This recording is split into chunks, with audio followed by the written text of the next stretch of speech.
অন্তর্বর্তী সরকারে যারা আছেন তাদের দায়িত্ব জাতীয় নির্বাচন দেওয়া। গতকালকে দেখলাম এক রাজনৈতিক দলের সাধারণ সম্পাদক তিনি খুব আক্ষেপ করে বলার চেষ্টা করছেন যে আওয়ামী লীগ নেতা কর্মীদের ছেড়ে দেওয়ার জন্য আগে জাতীয় নির্বাচন নাকি স্থানীয় নির্বাচন। যারা বলার চেষ্টা করছেন যে স্থানীয় নির্বাচন আগে হবে, তাদের কোনো গণভিত্তি নাই, তাদের রাজনীতিতে কোনো ভিত্তি নেই। তারা জনগণকে ভয় পায় এবং নির্বাচনকে ভয় পায়। আর বাংলাদেশের গণতান্ত্রিক রাজনৈতিক দল যারা করেন এবং গণমানুষ যেটা তাদের দাবি সেটা হলো আগে জাতীয় নির্বাচন। কারণ এই জাতীয় নির্বাচনের জন্য এদেশের মানুষ জীবন দিয়েছে, রক্ত দিয়েছে, কিন্তু ভোটের অধিকার থেকে বিচ্ছিন্ন হয়েছে, ভোট দিতে পারেনি।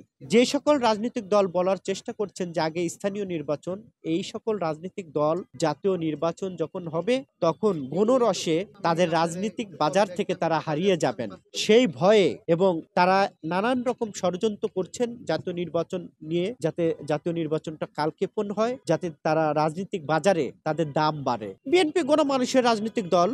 বিএনপি এদেশের গণমানুষ জীবন দিয়েছে ভোটের অধিকারের জন্য, জাতীয় নির্বাচনের জন্য। গণমানুষ জাতীয় নির্বাচন চায়, বিএনপিও জাতীয় নির্বাচন চায়। বিএনপি তো গণমানুষের বাইরে না। আর বিএনপির বাইরে যে সকল রাজনৈতিক দল বলছেন যে আগে স্থানীয় নির্বাচন, ভোটের বাজারে তাদের কোনো মাঠ নেই, তাদের গণমানুষের কোনো ভিত্তি নেই, তাদের গণ সম্পৃক্ততা নেই, যার কারণে শেখ হাসিনার মতো গণমানুষকে ভয় পায়, নির্বাচনকে ভয় পায়। এই কারণে স্থানীয় এবং জাতীয় নির্বাচনের যে পার্থক্য সেটি হলো যে জাতীয় নির্বাচনের জন্য এদেশের মানুষ জীবন দিয়েছে, রক্ত দিয়েছে, গুম হয়েছে, খুন হয়েছে গণতন্ত্র এবং এই জাতীয় নির্বাচনের জন্য। সেই জাতীয় নির্বাচনকে কিছু কিছু রাজনৈতিক দল বাধাগ্রস্ত করার চেষ্টা করছে এবং তারা বলার চেষ্টা করছে যে আগে স্থানীয় নির্বাচন, আগে স্থানীয় নির্বাচন না, আগে জাতীয় নির্বাচন। জাতীয় নির্বাচনের পরে যখন গণমানুষের সরকার প্রতিষ্ঠিত হবে, ওই সরকারই স্থানীয় নির্বাচন করবে। অন্তর্বর্তী সরকারে যারা আছেন তাদের দায়িত্ব না স্থানীয় নির্বাচন করা, তাদের দায়িত্ব হলো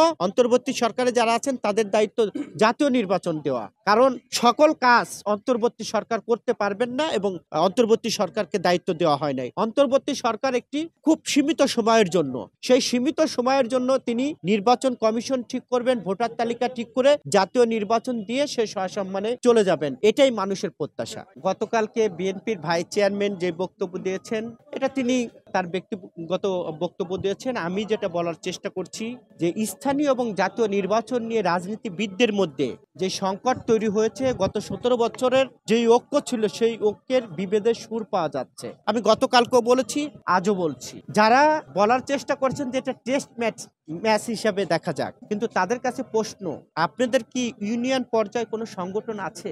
ইউনিয়ন পর্যায়ে কি অবস্থা, গ্রামের কি অবস্থা আপনারা জানেন না। শেখ হাসিনা পালিয়েছে, শেখ হাসিনার বেতার কিন্তু পালাননি। এখনো গ্রামগঞ্জে আওয়ামী লীগের নেতাকর্মী কিন্তু আছে। যখনই স্থানীয় সরকার নির্বাচন হবে, সেই নির্বাচনে কিন্তু এখন বলার চেষ্টা করছে যে প্রতীক থাকবে না, দলীয় কোনো প্রতীক থাকবে না। দলীয় যদি কোনো প্রতীক না থাকে তাহলে কিন্তু স্বতন্ত্রে আওয়ামী লীগ পুনর্বাসন হবে। এই আওয়ামী লীগকে পুনর্বাসন করার জন্য অন্তর্বর্তী সরকারের কিছু উপদেষ্টারা এবং যারা দাবি করার চেষ্টা করছেন এই আন্দোলন তাদের ফসল, তারাও কিন্তু আমরা দেখেছি শেখ হাসিনার আঁচলের নিচে থেকে যারা দুধ কলা খেয়েছেন, মধু খেয়েছেন, সেই মেয়র কাউন্সিলরদেরকে যখন অপারেশন করা হয়েছে, তাদেরকে পুনর্বাসন করার জন্য তাদেরকে নিয়ে জাতীয় প্রেস ক্লাবে তারা অনুষ্ঠান করেছেন, যেই অনুষ্ঠান সর্বমহলে বিতর্কিত হয়েছিল। আমরা মনে করি এই যে আওয়ামী লীগকে পুনর্বাসন করার যে যাতনা, আওয়ামী লীগ থেকে টাকা নিয়ে তাদেরকে পুনর্বাসন করার যে যাতনা কিছু কিছু রাজনৈতিক দল স্বপ্ন দেখছেন, আমরা এই স্বপ্নকে ভেঙে গুড়িয়ে দিতে চাই। আমরা গত 17 বছর জীবন দিয়েছি, রক্ত দিয়েছি আওয়ামী লীগকে পুনর্বাসন করার জন্য না। গতকালকে দেখলাম এক রাজনৈতিক দলের সাধারণ সম্পাদক তিনি খুব আক্ষেপ করে বলার চেষ্টা করছেন যে আওয়ামী লীগ নেতা কর্মীদের ছেড়ে দেওয়ার জন্য। আমি তাকে প্রশ্ন করতে চাই, দিনের বেলায় আপনি একরকম বক্তব্য দেন, রাতের বেলায় কি আওয়ামী লীগ লোকজনকে নিয়ে আবার পুনর্বাসন করার জন্য বিভিন্ন হোটেলে মিটিং করেন কিনা, এটা জাতি জানতে চায়। কারণ রাজনীতিতে এক এক সময় এক এক ধরনের বক্তব্য আপনারা দিচ্ছেন, আবার আমরা দেখছি বিভিন্ন জেলায় প্রভাবশালী আওয়ামী লীগের নেতাদেরকে তারাই কিন্তু পুনর্বাসন করার চেষ্টা করছে, তারাই তাদের দিয়ে ব্যানার করাচ্ছেন, ফেস্টুন করাচ্ছেন। এই বিষয় কিন্তু আমরা অনেকেই জানি। কিন্তু আমার যে কথা, এবং বিএনপির যে কথা, আমরা চাই না বাংলাদেশে গত 17 বছর যারা গুম খুন অপরাধের সাথে জড়িত ছিল তারা নতুন করে স্থানীয় সরকারের নির্বাচনের মধ্য দিয়ে আবার উঠে আসুক। কারণ এই স্থানীয় সরকার যখন নির্বাচন হবে তখন কিন্তু মাঠে ব্যাপক গোলাগুলি হবে, মারামারি হবে, নিহত হবে। এই যে এইটাকে সামাল দিতে পারবে না এই সরকার।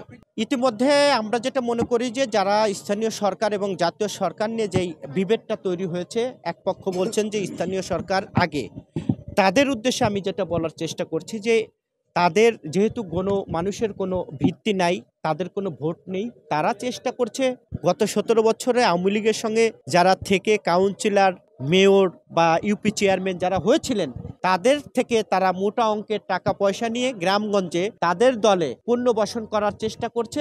স্থানীয় নির্বাচন যদি হয় তাহলে তারা বিভিন্নভাবে তাদেরকে প্রমোট করার চেষ্টা করবে এবং যখনই প্রমোট করার চেষ্টা করবে তখনই কিন্তু আওয়ামী লীগ শুধু পোশাক পাল্টিয়ে অন্য দলে নাম লিখিয়ে তারা আবার মাঠে সক্রিয় হওয়ার চেষ্টা করবে, যেটা জাতির জন্য ভয়ানক একটা ব্যাপার হবে এবং আগামীর যে জাতীয় নির্বাচন, সেই নির্বাচনকে একটি কালক্ষেপণ হতে পারে এবং সংকট তৈরি করতে পারে।